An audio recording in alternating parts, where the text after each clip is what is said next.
Sveiki, šiandien vėl sveikiname su jumis marketingo legendos, laida pardavimams, verslui, viskas, kas yra susijęs su rinkodara, marketingu, kaip pavadinsi, nepagadinsi,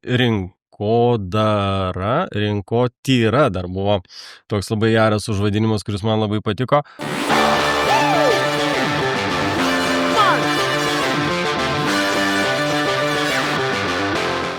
Šiandien su mumis svečias, ypatingas svečias iš Growth Byte. Taip. Adomas. Taip.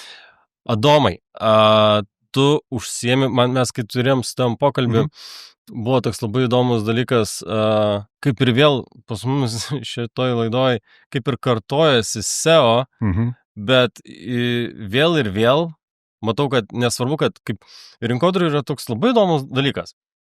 Atrodo, tos pačios srities specialistas, bet jis vis labai priklauso nuo to, kokiu požiūriu jūs dirba. Labai yra svarbi ta suvokimo, iš kokios perspektyvos pagal savo darbo filosofiją, pagal savo know-how ir naudojami papildomai įrankiai labai skiriasi. Tai iš esmės, jeigu ir pamatysite vėl SEO pavadinimą, tai supraskit, kad tai bus kitaip. Ir vėl kažkaip kitaip. Ir man dabar įdomu, papasakok iš viso dar prieš marketingą, ką tu veikiai. Oi, mano karjeros kelias yra toks gana neįprastas iš vis. Tai šiaip vienas iš dalykų, nuo kurios prasidėjo gal karjera ir kurį vis dar darau, yra filosofijos studijos. Tai Vilniaus universitete subaigęs bakalauro ir magistro studijas ir dabar jau į pabaigą doktorantūros studijas, tai daktaro laipsnį kažkada turėsi ten, nors aš jo labai kažko neafišuoju, nei verslo erdvėje, nei niekur kitur, bet tiesiog buvo toks kaip gyvenimo dalis.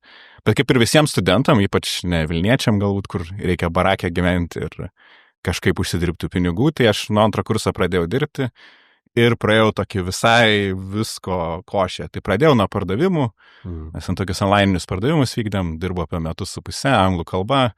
Padirbau, patiko, bet kažkaip galvoju, kažkur kitur nueisiu. Tada įsidarbinau į HR įmonę, kur samdėm įmonių vadovus iš esmės paieška. Tai buvo to aukščiausio lygio vadovų paieškos įmonė.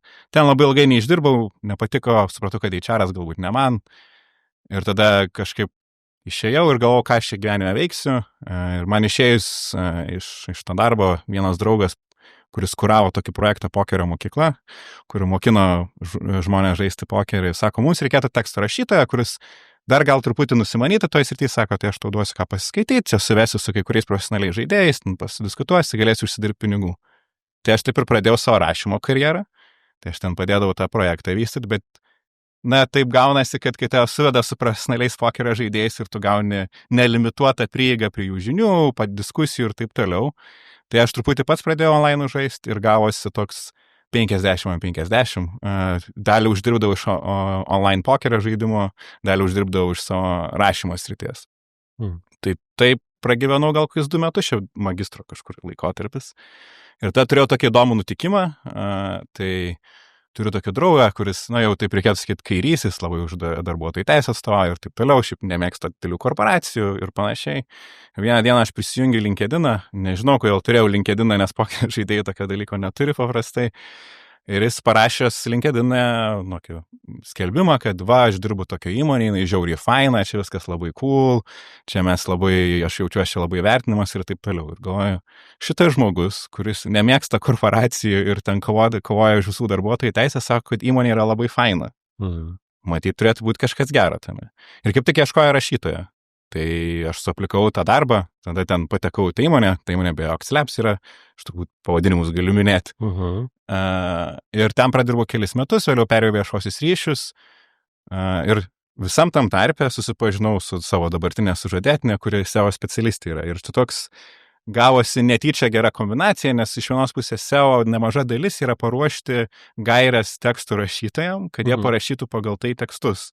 O aš buvau tekstų rašytojas. Tai mes kartu galėjom labai taip kolaboruoti tiek darbe labai artimai, tiek po to jau, kai pradėjom individualią veiklą, irgi labai gerai sekdavosi kartu dirbti. Vėliau tik išėjau viešuosius ryšius, ten šiek tiek kitaip, bet taip ir prasidėjo visas tas atėjimas į rašymą. Labai nemažai patirties, aišku, pasisėmė iš filosofijos studijų ir viso to kelio iki tol. Na ir čia galiu iš karto perėti, kaip Growth Byte atsirado. Tai buvo tokia mintis, kad mes turėjom kartu klientų keletą, tai jinai jiems atlikdavo savo paslaugas, aš rašydavau jiems tekstus. Ir taip gaudavosi, kad mes išrašom 2 sąskaitas tam pačiam klientui, dar iš tų pačių namų. Tai pagalvom, kodėl neįkūrus mažosios bendrijos, sugalvoti pavadinimo, turėsim kaip ir tokią agentūrą. Ir iš esmės buvo pradžių palengvinti klientams iš savo darbo, nes nereikės ten 2 sąskaitų, ten kažkam gaudyti kažko, dar taip ir prasidėjo viskas. Ir kažkaip Rasos viena iš svajonių buvo turėti marketingo agentūrą ir aš visą laiką esu tas žmogus, kuris sako, darom, nesvarbu, bandom ir su manim gal nėra labai lengva gyventi dėl to, nes aš spaudžiu viską daryti ir bandyti.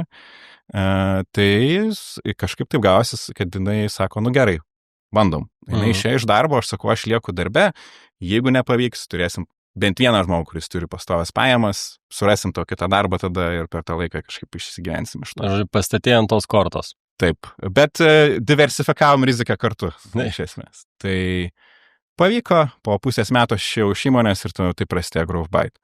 Toks jau pilna ta istorija. Tai kaip ir galima numanyti, turbūt didžioji dalis mūsų darbo yra SEO ir turinio rašymas. Dabar po truputį vis kitas paslaugas, kadangi viešuose ryšiuose turiu patirties, jas prisidedam, bet vis tiek SEO ir turinio rašymas išlieka kaip ir pagrindinės mūsų paslaugas, kurias galbūt, va čia gal kitaip teikiame negu kai kurios agentūros. Vienas iš tokių kriterijų, kuriuos savo laikome, savo keliame, yra, mes labai stengiamės į klientų verslą įsigilinti. Yra daug agentūrų, nenoriu vardinti jokiais vardais, bet agentūrinis verslas paprastai yra tokiu požiūriu padaromas. Geras SEO specialistas padaro vadinamą šabloną arba template angliškai. Prisisamdai jaunesniųjų specialistų, kuriuos tu ten droži po 14 valandų į dieną, prisirenki kiek nori klientų ir duodi jiem visiems tą patį šabloną ir jie varo pagal tą šabloną ir kažkas gaunasi. Ir vis tai kažkas gaunasi, čia yra viskas su to kaip ir okei, bet mūsų klientai dauguma yra į globalias rinkas nori išeiti. Yra ten Amerikos, ten ir Europos didžiosiose rinkose ten pakuoti su tais didžiaisiais verslais.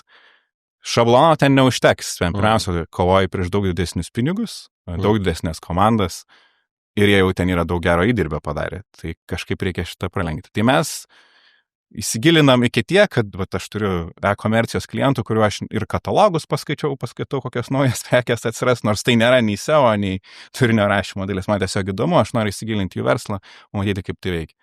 Ir tada iš to ir kyla kartais idėjų labai gerų, kurie galbūt nėra tas tradicinis kažkoks SEO, kurį ten daro dauguma, bet mes tokį požiūrį turim. Ir kita to dalis yra, kad mes samdome vyresniuosius daugiausia specialistus, išskyrus jau tik toms rolėms, kuriams jau ten tikrai užtenka jaunesnio specialisto rolės, bet šiaip didžioji dalis mūsų darbuotojų yra vyresnieji specialistai, kurie tarp bent 3-5 metus patirties turi savo srityje. Jo, bet dabar tu man pasakyk šiek tiek iš to, kad tu paminėjai, yra SEO specialistas, ar ne? Kiek aš esu pastebėjęs, pas jumis yra SEO plus tekstai arba redaktorius, dar kitaip ar ne vadina. Tekstų rašytas, redaktorius, toks per slešą, per brūkšnelį, čia irgi kaip rasi, taip, ko gero apie tai yra eina kalba, ar ne?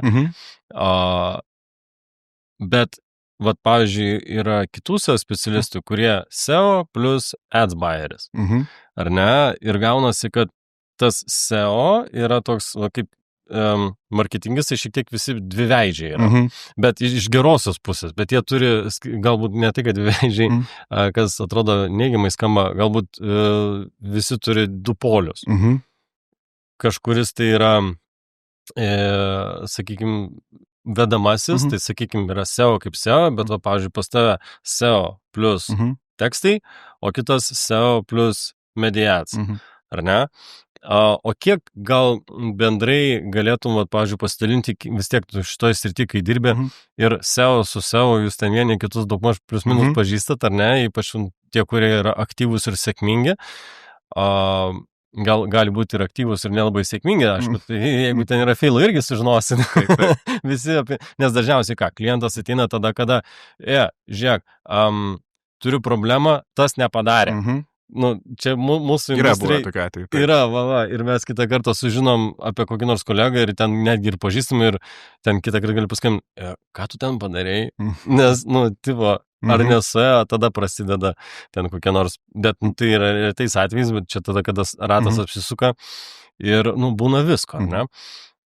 Bet SEO, ir jeigu prasideda nuo SEO, ar ne, ir mes jau turim jau 2 polius, kokiu dar esi sutikęs, arba, pavyzdžiui, ar gali būti tik tai SEO, kuris daro tik tai SEO? Ar šiais laikais dar taip gali būti? Ir gal dar kokiu nors forumų galima formatus specialistus surasti? Tai tokių, kurie daro tik SEO, tai tikrai pilna, bet dažniausiai čia vidurinioji specialistų grandis. Tai yra, kai jau šiek tiek pakyli karjeros laiptais arba specializacijos savo srityje, vis tiek užsiemi SEO, nes ta sritis yra tokia plati, kad jau eiti į kitus kampus, jos jau darosi be daugiametės patirties gana sudėtinga. Yra visokių atvejų. Pavyzdžiui, vienas iš mūsų darbuotojų, jisai dar visai geras programuotojas yra, kas labai praverčia SEO, nes labai daug yra techninės informacijos, kurią reikia apdoroti, reikia kartais peržiūrėti ten tinklapio techninius parametrus. Tai dar SEO plus IT. Programavimas, jau specifiškai programuoja, rašo savo programas. Aš pats irgi kaip ir rašytojas ir programuotojas šiek tiek, nelaikau savęs tikrai programuotojai, bet moku tiek, kiek reikia. Tai yra tokių visokių sričių. Dabar, aišku, yra labai populiarus SEO ir visas dirbtinis intelektas. Čia yra tikrai dabar ant bangos. Bet iš mano patirties yra labai mažai SEO specialistų, kurie dar mėgtų ir rašymą. Labai mažai. Mažiau, ar ne? Taip. Aš pats irgi labiau save rašyti laikau, negu laikyčiau save SEO specialistų. Vien to, kad, taip, mano pagrindinis karjeros kelias buvo per rašymą ir SEO daug išmokau, man įdomu. Yra žmogus, kuris labai gerai išmano, tai šalia manęs ir aš galiu visą laiką klausinėti klausimų, kurių noriu. Tai iš to labai daug išmokau, tai dabar jau tokius pagrindus kaip ir žinau. Bet gal čia verta paminėti, kodėl tiek skiriasi SEO visų, kiekvieno SEO specialistų, jeigu paklausti, visų požiūrį šiek tiek skiriasi. Tai pati niša ar sritis yra tuom įdomi, kad Google ir visi paieškos varikliai šiaip nesako, ką reikia daryti, kad tu atsirastum aukštai rezultatuose. Ten yra, rašykit gerą turinį, sudėkit tinkamas nuorodas. Bet čia tokie patarimai, kur... Lakoniški tokie. Taip. O tai kaip mes apie tai sužinom? Tai yra vadinamas angliškai reverse engineering, tai atgalinė inžinerija. Tai mes renkam visokius duomenis iš daug klientų, SEO specialistai dalinasi, analizuoja, žiūri, kas veikia. Ir iš to bandai padaryti išvadas, kas iš tiesų veikia. Tai tu susirenki daug duomenų, matydamas, kaip tas daiktas veikia iš išorės, ir tai gerai, ten baksnoji vieną dalį, žiūri, jeigu aš čia pabaksnoju, šita dalis pajuda. Gerai, tada baksnoji kitą dalį, šita dalis pajuda. Ir tu taip susirenki tą informaciją, ir dėl to yra turbūt neįmanoma kiekvienam tos vienos nuomonės, nes nėra tokio vadovėlio, kuris sakytų, nuo A iki Z reikia taip ir taip padaryti. Čia panašiai kaip yra, vis tiek, tu kaip marketingo specialistas, nesvarbu, kurios srities, tu neišvengiamai turi eksperimentuoti. Ir už tai moka klientas iš vienos pusės. Bet tas eksperimentuoti ne tai, kad aš sakau, kokie nors radikalūs eksperimentai, bet šiek tiek yra neapibrėžtumo tame turinyje, kurį tu kaip ir pateiki. Vis tiek klientas tai moka tau pinigus, ar ne? O tu paimi su savo know-how ir su visom moralkėm visą didį know-how ir po to žiūri duomenis. Judini ir žiūri, kaip čia yra.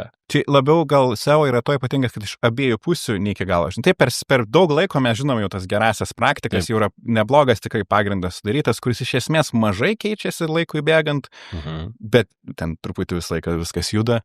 Bet, pavyzdžiui, perkant reklamas, kad ir Google ar dar kažko, iš esmės jie tau duoda visą informaciją, sako, naudokis mūsų dirbtiniu intelektu, ten jau kai kurie meta, man atrodo, norėjo, kad net ir tau paveiksliukus automatiškai sugeneruoti, jie ten bando auditorijas parinkti ir taip toliau. Ir šią savaitę net, man atrodo, AdWords irgi ten leidžia kažkokį dirbtinį intelektą, kad vos ne pats pasileisk, automatizuok ir ten viskas eis. Aš labai...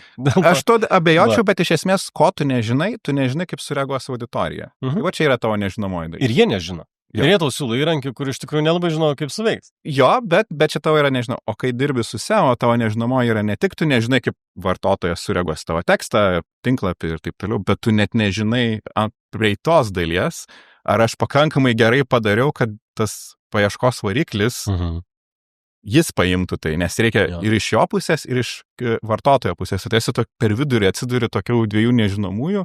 Tik sakau, tiek čia nėra SEO, nėra jokia magija ir ten dar kažkas, nes šiaip iš daug duomenų ištraukta, daug analizų daroma, ten vos tik ateina koks nors atnaujinimas, ten pasipila milijonai postų, visko ir žmonės viską analizuoja ir sakau, tos gerasias praktikas, pagrindus ir taip toliau, kaip ir viską jau žinom iš esmės. Tik sakau, tik yra tai, ką uždanga šiokia tokia tas. Sveiki, aš esu Sigitas Šepas, esu įmonės Prokinesis vadovas. Prokinesis įmonė užsiema kūrybiniu marketingu. Mes užsiemam turinio kūrimu ir jos sklaida bei administravimu. Siūlome socialinių tinklų administravimą, turinio kūrimą, sklaidos kampanijas ir dar daugiau. Nenoriu gaišinti jūsų laiko, tiesiog užsirezervuokite laiką nemokamą konsultaciją ir pradėkime dirbti.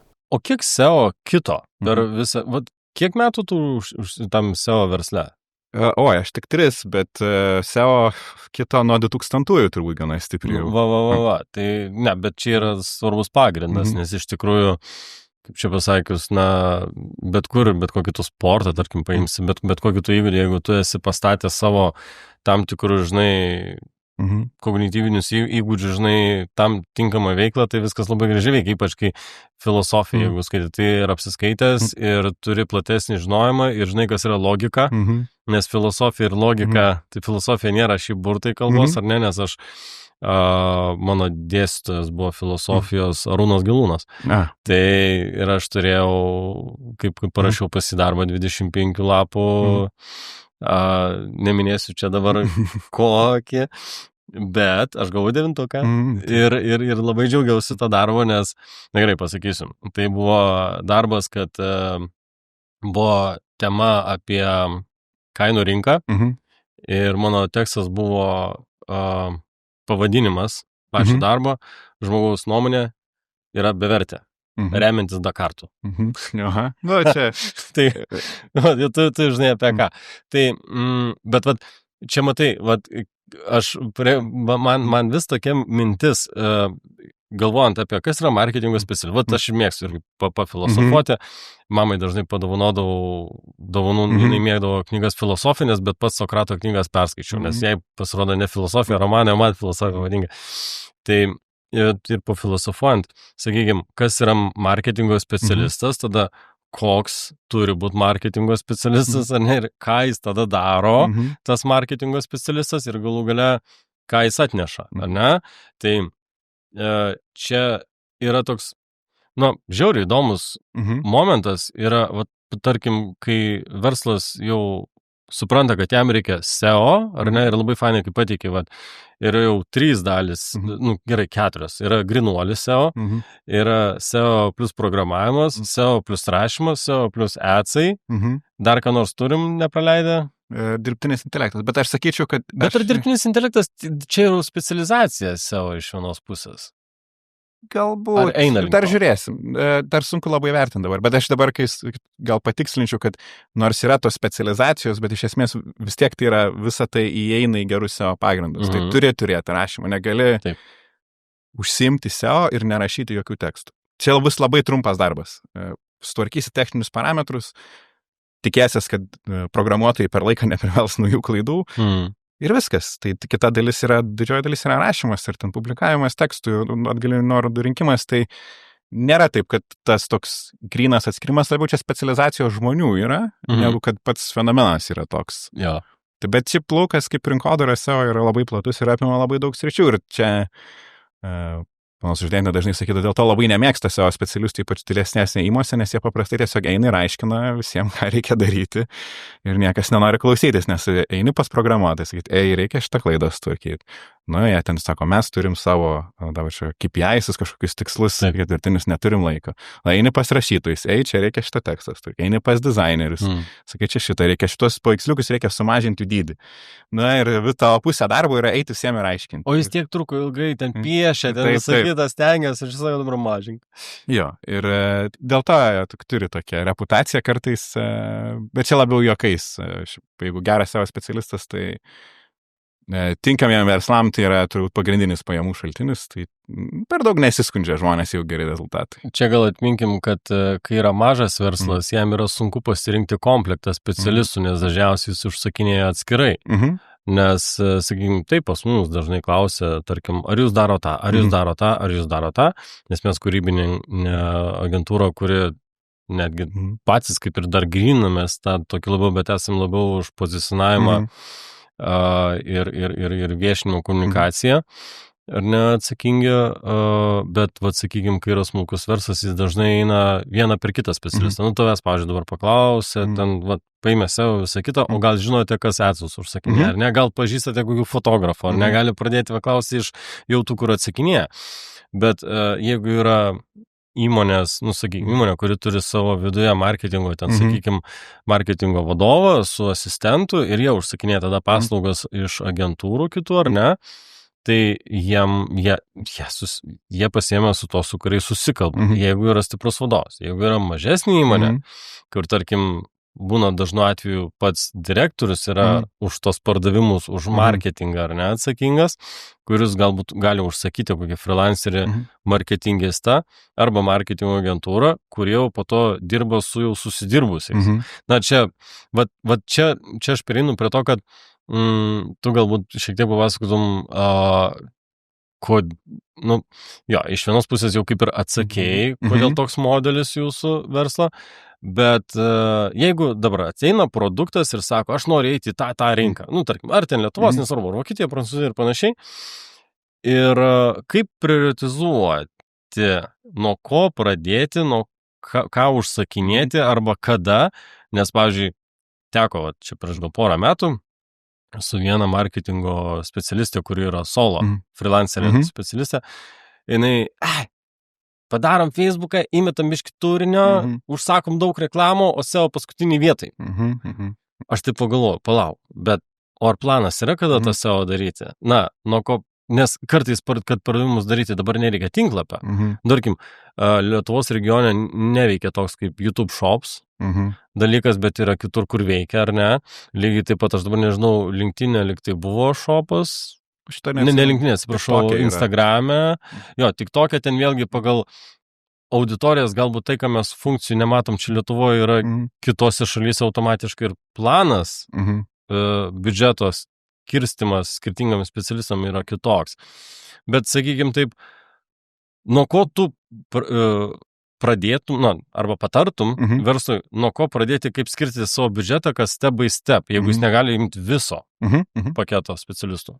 Tai jeigu imant tą pavyzdį taip labai nuoširdžiai, kad nori į naują rinką įeiti, sakyčiau, net ne nuo marketingo pradedam šitoje, tai yra įėjimų į rinkos strategijas, angliškai go-to-market strategies. Ir aš esu matęs ir pats asmeniškai atveju, kur nepakankamai gerai atliktos analizės, gal buvo nesuprasti rinkos poreikiai ir produktas buvo, mano galva, labai geras. Bet jis jau buvo sukurtas? Ar dar nebuvo etiketės? Jis ten software produktų, tai programinis. Ir bandė vesti tiesiog į rinkas. Ir nelabai gerai buvo rinka suprasta, nors produktas, mano galva, tikrai atitiko poreikius, tik ne iki galo buvo suprasta, kaip reikia įvesti tą dalyką. Ir tada tu daryk rinkodaros, kiek tu nori. Jeigu jis kažkaip ne visai atitinka tavo plyšį, kuris yra rinkoje, išleisi daug pinigų. Jeigu turi investuotojų, kurie tau milijardus dalina, bandyk, bet tokiu atveju, sakyčiau, pirmą pasižiūrim, ar kaip įvesti tą produktą į rinką. Bet dabar čia panašiai kaip moteris mėgsta, pavyzdžiui, vaikščioti su kelnėm ir bandykai parduoti suknelę. Taip. Tai bet, sakykime, šitas padaryta, nes apie rinkodarą visgi daugiau išnekam. Tai aš visada esu už tai, kad būtų atliekama tiesiog duomenų analizė. Taip pat, pavyzdžiui, kaip... Bet duomenų analizė, ką turim? Ar rinkos tyrimas duomenų analizė, ar būtent SEO šituo AdWords'u kažkojo tai keyword analizė? Tai va... Kaip konkrečiau, kad nelabai suprantantis suprastų apie ką. Tai tavo, pavyzdžiui, tą pavyzdį, kad pakuriam Facebooką, ten SEO pabaigoje ir taip toliau. Kaip mes darom, sakykime, ateina pas mus klientas, sakyčiau, noriu ten rinkodarą SEO. Dažniausiai ateina su SEO, bet yra buvo atveju, kur, pavyzdžiui, ateina klientas, sako, mums viena agentūra sakė, čia bus labai gerai su SEO, čia mokėkit 20 000 į mėnesį ir čia wow bus. Ką mes darom, mes įsvertinam pagal turimą viešą informaciją, koks rinkos potencialas. Kiek, jeigu žiauriai gerai pavarysi, kiek tu to mėnesinio srauto gausi. Labai gerai. 500 žmonių gautų. Čia labai geras laikomas tas, tai čia... Čia lycai, čia pardavimai. Čia lankytojai. Lankytojai. Tai Ir čia sakė, bus labai gerai jums. Mes sakėm, žiūrėkit, ne jums, jūs kitur investuokit tos pinigus. Išleisit milžiniškus pinigus ir jūs nieko iš to negausit. Gerai. 20 000 per mėnesį, 500 vizitų. Jo. Bet jie tiesiog bandė parduoti, matyti savo paketą, kad atiduosim tokias paslaugas ir čia bus labai gerai. Ir čia kartais yra tokių agentūrų modelių, kurie taip sako. Ir tada... Bet čia einant į užsienio rinką ar Lietuvoje? Čia Lietuvos rinka. Supratau. Bet mes sakom, 500 žmonių. Dar pradėk skaičiuoti, kiek jų nukrenta, kiek ten, sakė, dirbtinis intelektas pasivaikščioti, nusprendė ateiti pas tą ir tada kiek tau lieka iš tų 500, kurie nusipirks tavo produktą. Ir čia pagrindė SEO su tekstais. Jo. Ar ne, būtų tas paiktus. Tai mes pasakėm, kad mes net neimsim jūsų. Jūs išleisit pinigus, po to bus blogai, gal AdWords dėkit, galim parekomenduoti ir taip toliau. Tai vienas iš tų galima daryti tokią SEO rinkos analizę galima apžvelgti, pažiūrėti, kiek galimo srauto, taip plius minus.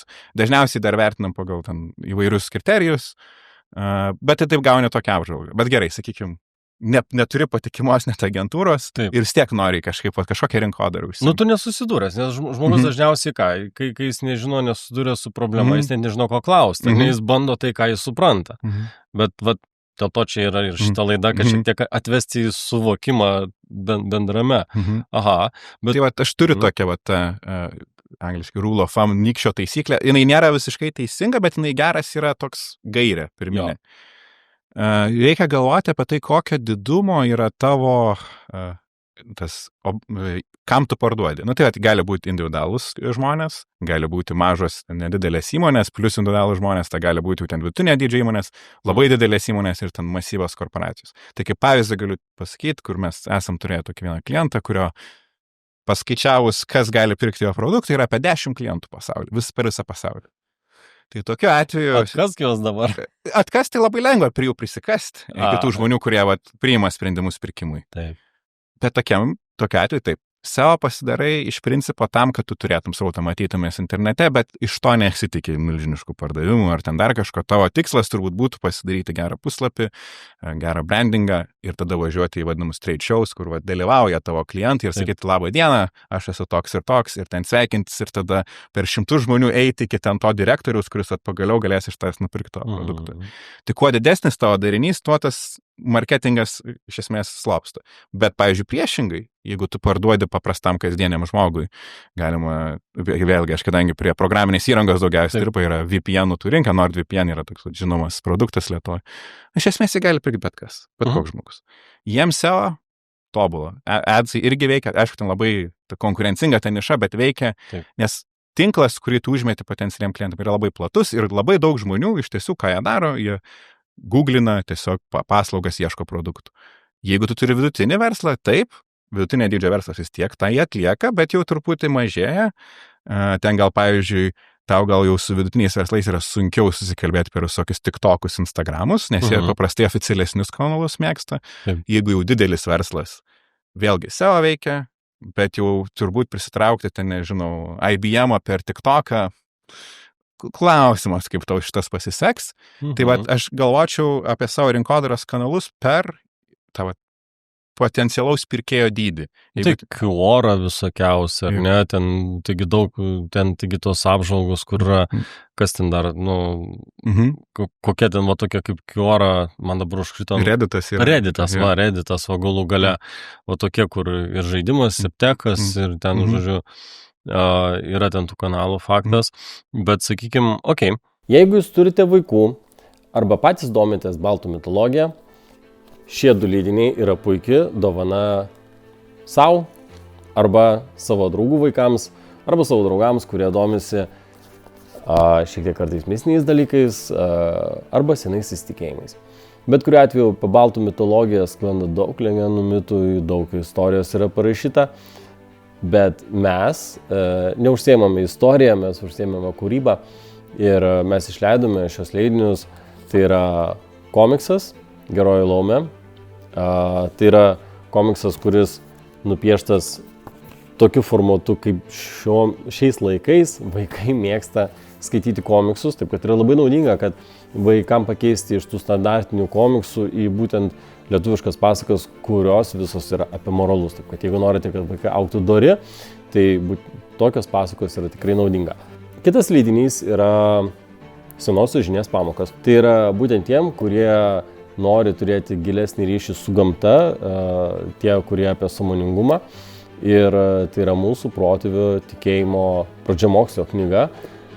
Virš 20 pamokų, kurios yra labai naudingos.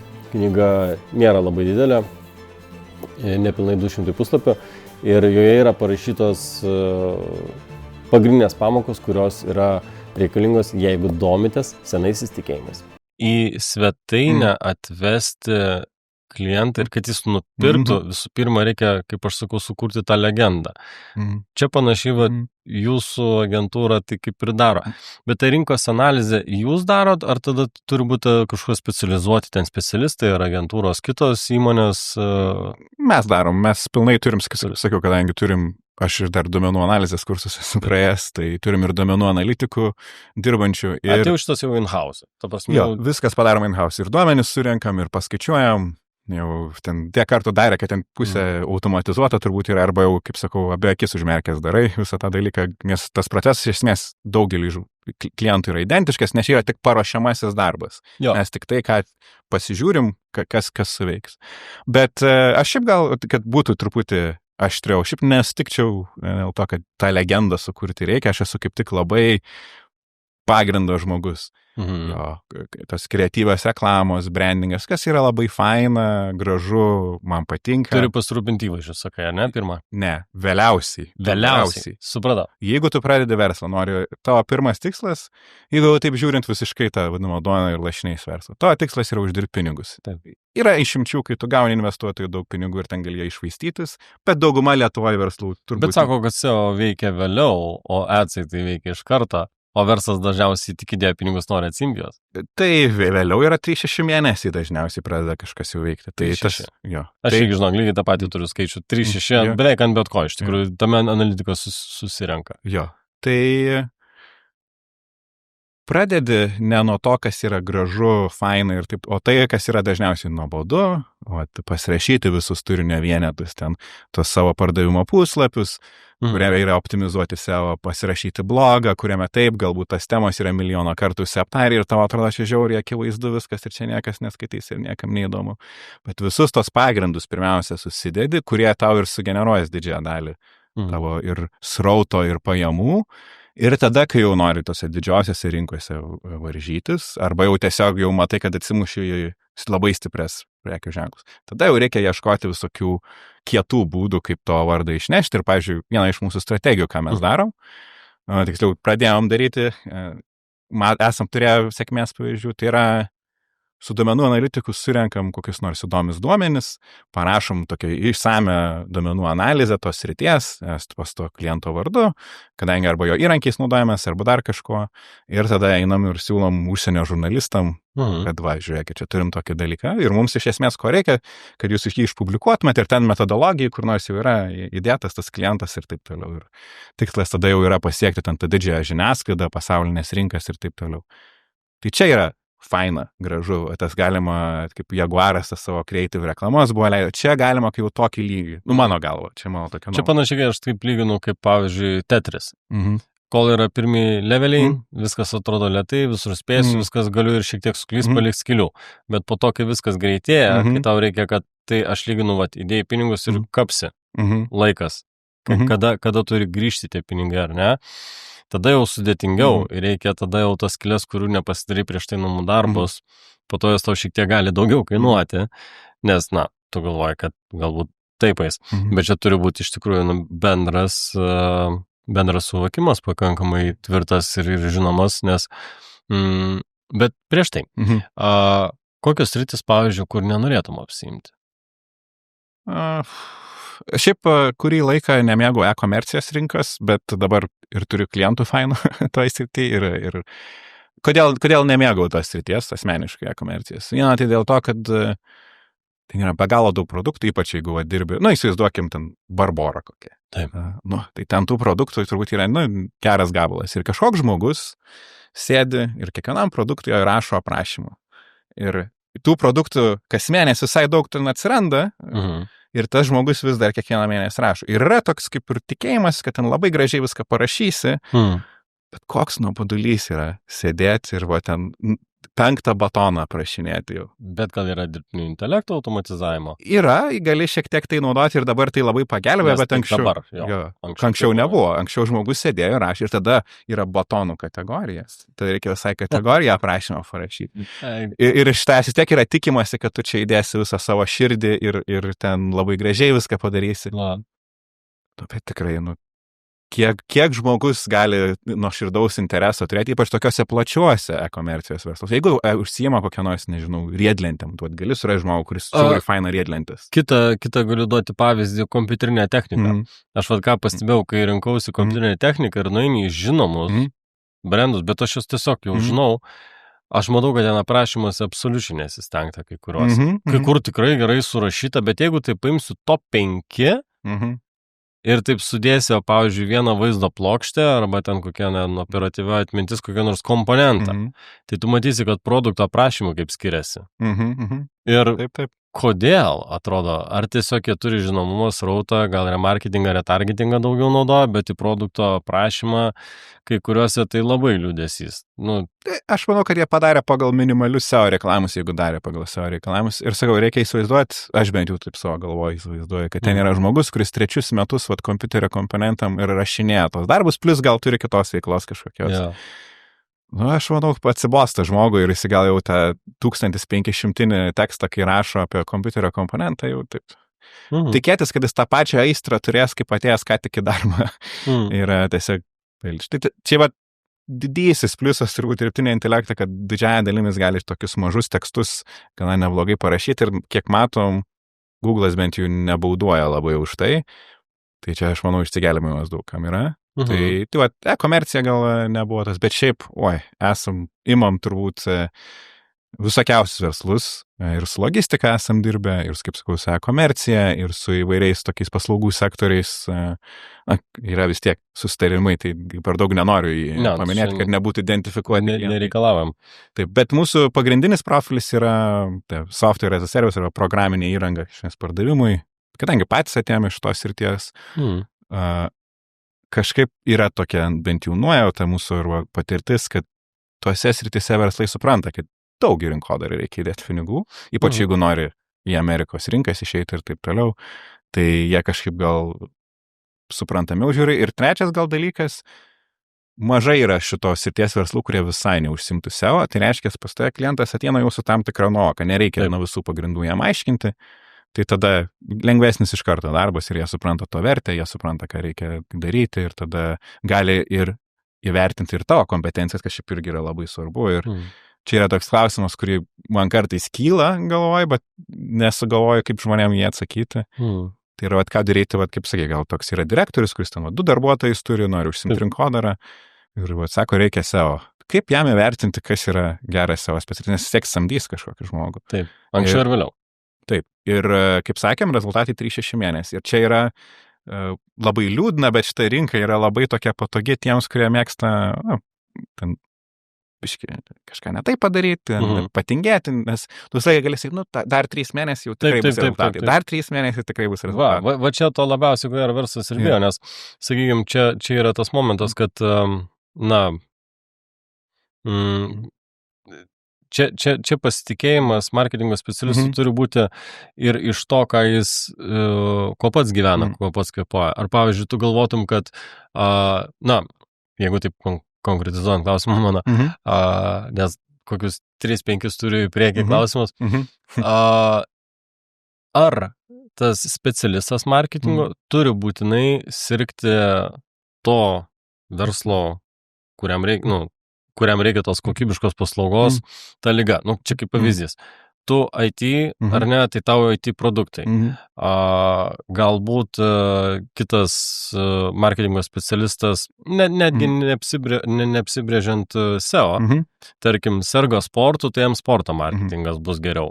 Sakykime, čia klausimas yra, ar specialistas būtinai turi sirgti tas sritim, kurioje paslaugos teiktų. Ar jis gali būti vis dėlto kaip marketingistas, jis techninės bazę išmano, jam gali būti visiškai tenai, neturiu vaikų, bet pardavinėjau vaikų higienos prekes, kaip pavyzdys. Ar taip gali būti? Aš gal atskirčiau šitoje tai rašytojus ir SEO specialistus. Mes vis tiek visus savo SEO specialistus įtraukiam artimiau verslą, nors mes visą laiką apsiemam, be irgi skirtumas mūsų agentūros, mes kaip vadovai komunikuojam su klientais, specialistam, nenoriu sakyti, neduodam, nes atrodo, kad draudžiam, bet nedraudžiam, bet daugumai SEO specialistų ir nenori su klientais bendrauti. Ir šiaip yra, aš puikiai suprantu, yra sunkus toks stresą duodantis darbas, ypač kai tau reikia rezultatus rodyti ir juos aiškinti. Ir jeigu gerai sekas, dažniausiai viskas faina, bet jeigu biškai truputį blogiau sekas, jau labai ne faina. Ir tai dėl to mes dar vieną iš tokių kaip įmonės privalumų specialistų. Bet grįžtant prie klausimo, tai SEO specialistas netiek turi, nes jo yra labiau bendrinis darbas. Tai yra, pavyzdžiui, puslapio techninis parametras. Ar tu vokiečių kalba, ar higienos prekės, ar kosmetika, ar automobiliai. HTML kodas visur toks pat. Taip. Ir visur, jeigu klaidos, tai visur bus tos pačios, nepriklausomai, kas puslapį parašyta. Ten, aišku, nuorodas blogai ir taip toliau gali būti stėtas, bet šitas nesikeičia. Toliau yra raktažodžių tos analizės. Šitas šiek tiek reikalauja nuovokas apie verslą. Ir čia šiek tiek ir bandom įtraukti dėl to, nes taip. Reikia suprasti, kurie raktažodžiai yra relevantiški ir tu tą gali suprasti tik suprasdamas verslą. Dažniausiai 80% tų raktažodžių analizų gali taip iš akies padaryti, bet yra tų labai svarbių, kur jau reikia nusimanyti toj srity ir vis tiek yra, mes skirstom, aš kaip klientam sakau, yra jūsų pardavinimai puslapiai. Pavyzdžiui, aš dažniausiai apsiemu jos rašyti, jau neduodu kitiems savo rašytojams. Tada jau pasadinam geriausius savo specialistus tiem pardavinėjom puslapiam. Nes jie neš didžiausius pinigus ir sakom, juos optimizuojam, nes kas jums rūpi, jums ne žodžių skaičius, ne kaip gražiai atrodo raktažodžio analizė, ne kaip ten kažkas gražios lentelės tarps. Ar bus pinigų iš to, jiem rūpi. Tai dėl to mes taip ir užsiemam. Bet rašytojai turiu visai gerai toje srityje nusimanyti ir aš turiu pavyzdį. Galiu sakyti, nėra, kad nepasisekęs, bet man buvo daug darbo. Toks neįprastas gal vyrui bruožas, man automobiliai visai neįdomu yra. Aš nenusimanau, nemoku remontuoti kažkaip. Nėra, kad neįdomu iš tos pusės, bet tiesiog yra tas, kur niekada neprieini prie šito klausimo, kiti dalykai kažkaip užima. Nu, tavo automobilis yra transporto priemonė ir tiesiog. Neturiu jokio asmeninio ryšio su juo. Ir yra tekę dirbti su automobilių verslu. Tai taip tenka daug skaitytis, bet vis tiek tu skaitaisi, žinai, praktikos tame neturi.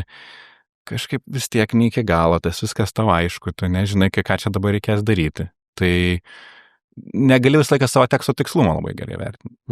Ir turiu gerų pavyzdžių, kurie ten žmonės būtent serga dar tą ligą ir yra tos srities rašytojai. Ir labai matosi man kaip redaktoriai, kur žmogus gavo tekstą, kurį jis nori rašyti. Jisai iš savo pusės atrodo turbūt taip pat, jeigu taip grinai tik savo vertintum, bet matai kaip redaktorius, kaip rašytojas, kaip žmogus mėgstantis rašyti, kiek tas žmogaus atsiveria ten kažkas tuo momentu. Bet ar jis tada iš savo kūrybinio, kaip sakant, įkvėpimo, ar jis pataiko į tuos savo raktažodžius? Ar nebūna, kad reikia, kaip sakant, grąžinti biškį ant žemės ir labiau techniško? Ar tai yra, arba kitaip paklausiu, ar sunku užkoduoti tą SEO reikalingą tekstą tame labai kūrybiškam tekste? Ne, mes naudojam tokius įrankius, kurie labai konkrečiai nurodo, kiek kartų pavartoti kokį žodį. SEO specialistas nurodo plius minus teksto struktūrą. Šiaip leidžiam rašytojams nukrypti nuo nurodytos teksto struktūros, nes vėlgi, SEO specialistas tekstą mato iš to paukščio skrydžio, jis iš labai aukštai mato. Bet ir man pačiam nekart yra rašai tekstą ir tada galvoju, čia gal šitoje vietoje reikėtų naujos pastraipos, čia dar kažko, čia gal truputį šitą nerelevantišką informaciją, tai čia viskas yra normalu. Bet labai nesunku iš to, kad yra labai aiškios gairės ir kartais net pyksta rašytojai, nesako, o čia man tiek šitą žodį reikia pavartoti ir taip toliau, bet įpranti prie šito. Kaip tik, gal čia mano toks būdo bruožas, man kaip tik buvo iššūkis, kaip man dabar parašyti gražų tekstą, skaitomą, tokį, kuris gerai atrodytų, gražiai skaitytųsi, turint galvoj techninius reikalavimus. Taip. Nes tu gali priimti kaip iššūkį, o ne kaip kažkas, kas tau duoda per galvą su kuo. Būtent. Nes reikia nepamiršti, kam tu rašai. Tu juk ne romano rašai. Čia yra rinkodara, čia yra skaičiai, čia yra kodas iš principo. Taip, tai jo, aš ir savo rašytojams sakydavau, dėl manęs, jeigu jūs mane galite tikinti, kad parašysit novelį ir uždirbsit 2 milijonus iš to verslui, prašom, rašykit novelę. Rašyk, parduok. Ja. Bet žinom, kad taip turbūt nebus. Tai užsiemam tuo, kas žinom, taip gal nėra to tiesioginio santykio kaip su pardavimais, nes tada gali tą įvertinti, kad čia padarė šitą tekstą, šitas tekstas atnešė tiek pinigų, nes ten spektras daug platesnis. O, tai klientas gali taigi nusipirkti ne iš to vieno tavo teksto. Jį reikėjo gal 2-3 kartus, nes... Taip neretai ir būna. Kad... Tai šiaip jeigu taip imant bendrai, tai realiai taip ir yra, kad pirkėjas susidaro įspūdį visų pirma. Jeigu jis pamatė reklamą, ar ne, jį užkabino tenai pirmi užrašai, sakykim taip. Įėjo į tinklapį, kodėl yra tas atkritimo procentas? Vat man buvo keista 500 vizitų, tai čia yra, už tokią sumą yra juokingai mažai, nes procentas, koks dažniausiai procentas vizitų nuperka? 3%, 2%. 3% geras yra jau rezultatas. Dar reikia prisiminti, kad tą rezultatą reikia pasiekti. Va, tai iš 503%, atsiprašau, tai čia juokingai. Nebent yra labai, tai yra galbūt Porsche automobiliai ir tenai to užtenka jam, ar ne? Nežinom jų maržos iš tikrųjų. Nors aš kaip ir tą menamą maržą esu girdėjęs ir įsivaizduočiau, kad taip irgi ant ribos, netgi sakyčiau. Ne, nesąmonė ten buvo. Taip, bet iš principo, jeigu tu jau apsisprendai, imtis produktą vesti rinką, tai tu bet kokių 2-3 krypčių, niekaip, negali būti viena, sakykim, leidžia metsus, o turinį ten kaip nors kaip dabar yra pilna reklamos, per 24 valandas įkurk marketingo agentūrą, kuri bus valdoma pilnai dirbtiniu intelektu. Absoliuti nesąmonė, tai yra, tavęs nuskaičiuos pinigus už nieką ir dar ten įlysit. Yra tikrai programėlių, ypač marketinge, kur smulkus verstai ir prisidirba kitą kartą dėl duomenų saugumo. Aš netgi buvau pakliuvęs šiek tiek eksperimentuodamas, nors aš nemėgstu soc tinklų valdyti, aš ten klientų tikrai nevaldau, mano kolegos tai daro, kai reikia administruoti socialinius tinklus, bet dėl savo turinio, aš turiu 4 Instagram, pabandysiu. Ir vieną kartą prisisegiau vieną appsą, kuris buvo iš Turkijos kompanija, čia nieko prieš Turkiją, nepagalvokit, bet tiesiog gavosi. Ir po to žiūriu, kad man meta pranešimus, kad aptiktas systematic behavior. Ir mano profilis gali būti nerodomas mano srautui. Ir aš po to pamačiau, kad jis iš mano Instagramo panaudojo followinti kažkokius verslus, labai daug grožio, spa centrų. Aš žiūrėjau, pas mane turkų draugų labai daug atsirado, kuriuos aš pasikviečiau ir taip galvoju, kas čia dabar. Ir tie produktai, kitą kartos reklamos, kad daryti tipo lengvai, čia to mes išspręsim tą problemą, būna, kad pasinaudoja labai negerą pusę, tai mažiausiai reikėtų turėti marketingo specialistą, konsultantą bendriem klausimam. Kaip tu sakei, rinkos analizė, aš sakyčiau, dar yra tas nulinis aukštas. Tai yra tas tikrasis konsultantas, arba bent jau tegul. Taigi tikrai nėra konsultacija labai jau mokama, tu gali išsirinkti 10 marketingo specialistų ir tiesiog turėti pokalbį, nežinau, per Teamsus, per Google Meetsus ir panašiai. Ir tiesiog pasižiūrėti, ką tau apskritai nuo ko pasiūlys, bet tas rinkos analizė, ką tu pasiūlyti, tai yra tobula, nes dažniausiai tą žmonės ir pamiršta, iš karto eina vykdyti, siūlyti džinsus, kas mėgsta nešioti suknelį arba atvirkščiai, ar ne, kaip sakiau. Noriu pasidžiaugti, kad turime naujus laidos partnerius. Skillmodo. Tai yra įrankis, kuris tinka ir marketingo profesionalams, tinka ir verslininkams, kurie patys valdo savo pardavimus. Tai Skillmodo įrankis, jis turi daug iš tikrųjų funkcijų.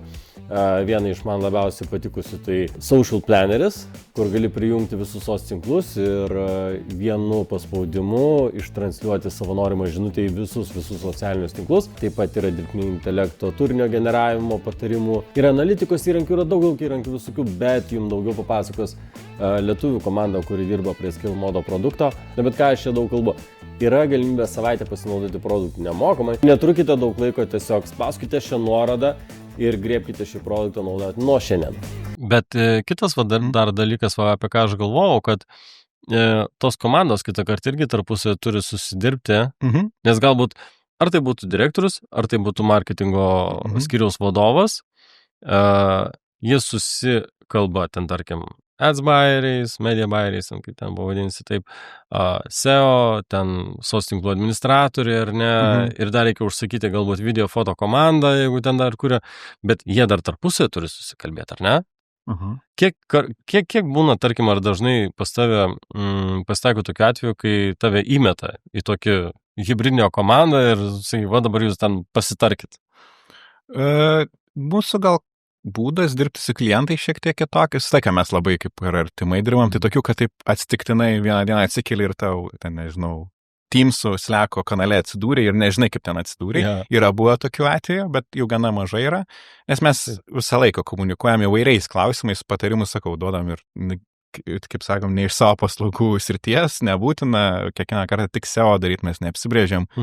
Tai mūsų požiūris yra toks, mes kolaboruojam su klientais ir tai reiškia vieną, kad mes, gali taip keistai nuskėti, nesam pavaldus taip tiesiogiai, taip kaip būtų, taip mėgsta ypač ankstesnio kirpimo verslininką, čia yra mano pavaldinys, dabar aš čia su botagu varinėsius ir taip toliau. Ne, mes dirbam kartu dėl bendro verslo principo ir koks bendras verslo siekis yra, mes tai darom kartu. Tai reiškia, kad mes taip prisidedam papildomai dažnai, pasišnekam, kartais būna ten vakare su kokiu direktorium tiesiog susirašinėja apie gyvenimą pašnekį. Viskas tai yra verslo dalis, stengiasi kartais pasidalinam idėjom, okei, šitą idėją veiks, neveiks, pasišnekam, ten visokių tokių variantų yra. Bet kartu, ką mes akcentuojam, kad mes negalim duoti nurodymų darbuotojams, neturim įsakomosios jokios galios. Nes kartais yra buvo tokių atvejų, kur, pavyzdžiui, parašai laišką, žiūrėkit, mums norint tęsti darbus, reikia šitos informacijos. Niekas neatsako. Po savaitės, gal ir po kelių dienų parašai, hei, niekas neatsakė šitą laišką, mums tikrai reikia šitos informacijos. Ir tada ten po kokių dar 2 savaičių grįžta direktorius, kodėl niekas nepadaryta.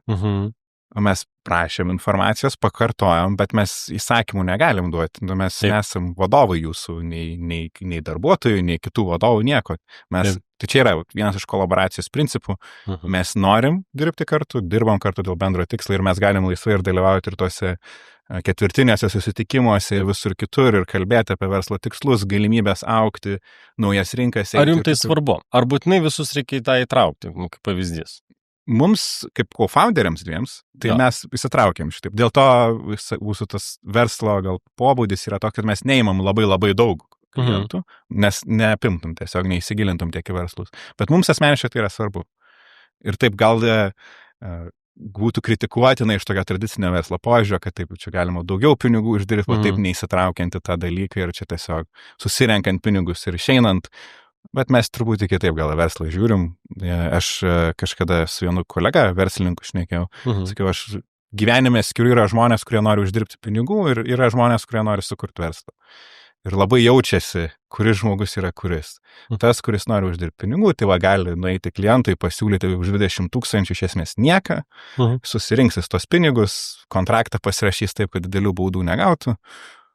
Jis uždirbo pinigus, bet ar tai geras verslas toks yra? Mes kažkaip netaip aš įsivaizduoju verslo kūrimą, tai dėl to mūsų toks dalyvavimas tas klientų versle yra šiek tiek kitoks. Tai nėra, man iš vis labiausiai patinkantis yra toks kasdienybės pakelti šaibų, yra toks pasakymas, tai va, ne apie tai yra, mums verslas yra ne apie tai ir mes visiškai kitaip tai vertinam. Taip, nes jeigu tu laimi, aišku, čia kaip yra ir ne vienas sritis, kiek aš prisimenu, su kokiu industrijų dirbęs, tai irgi marketingą, aš sakyčiau, šiek tiek siečiau netgi su odontologija, nes odontologai, jie turi tokį užprogramuotą, kaip čia, prakeiksmą uždirbti pinigus. Jie tiesiog arba tu dirbi, tiesiog padedi žmonėm, dirbi ir vis tiek uždirbsi, nes, plečiasi, ten yra tam tikras, arba tu tiesiog kali pinigus ant tam tikrų paslaugų, kur yra tikrai pelninga ir važiuoja ir darai iš to biznį. Bet, o marketingė lygiai tas pats, nes tu dalyvauji pardavimo procese. Tai jeigu tu padedi įmonei augti savo indėliu, tai tu visai ką gausi rekomendaciją. Nepamirškim, kad verslai į didesnį verslą išėjus ten, kur yra akcininkai, ten, kur yra daugiau investuotojų, jie su savim atsineš ir savo specialistų kapitalą ir ką už viską labiausiai tie žmonės, kurie kala 7-ženklės sumas, vertina tos pokalbius ir tas žinias. Aišku, 2 dalykai, apie ką jie kalba, tai vienas dalykas, kaip tu tai padarei, o kitas dalykas, kaip sutaupyti mokesčių. Na, taip. Bet su tuo antru faktu yra lygiai tas pats yra su optimizavimu veiklos ir kokią komandą pasirinksi, nes įmonė, kuri, pavyzdžiui, turi kelius šimtus darbuotojų, pas juos yra ypatingai žinoma jiem aktualus dalykas toks kaip headhuntingas. Tai ir kai pagalvojai, marketingas, kodėl man apskritai patinka šitą industriją, tai kad čia iš bet kokio mažo verslo gali išauginti labai didelį, jeigu tu labai gerus sudėsi, kaip sakant, natas į vietą, jeigu gerai sudėsi, tai muzika labai gros gražiai. Taip. Tai čia yra smagiausias dalykas. Tai, sakykime, bet tas prioritizavimas, jeigu yra vidutinis verslas, tarkim, darbuotojų, kur yra ten, nežinau, nuo 20 iki 50, kur yra labai daug, sakykime, tokių, ar ne? Ir turi produktą, ne, jau kaip ir jį pasiruošė. Ok, tebūnė, pasidarė tą analizę. Jau, net analizę, analitika pasidarė. Ir tada pradeda skirstyti, ne? Nes kaip, apie ką aš minėjau, kad pirkėjas dažniausiai nenusprendžia, pamatė reklamytę kažko, paspaudė ir iškart nupirko. Na ne, nebent tai labai konkrečiai nurodė kaip TV reklamai, ar ne 10 sekundžių, ten kokie vaistai, viskas yra viena maketė ir čia tik pirk, tau belieka tik pirk. Arba iš temų, kur $2 kainuoja kas nors. Jo, negaila, va dar krepšelį, o dar tą prisipirksiu ir ten krepšelis užauga iki 30, o nebe nuo 2, ar ne?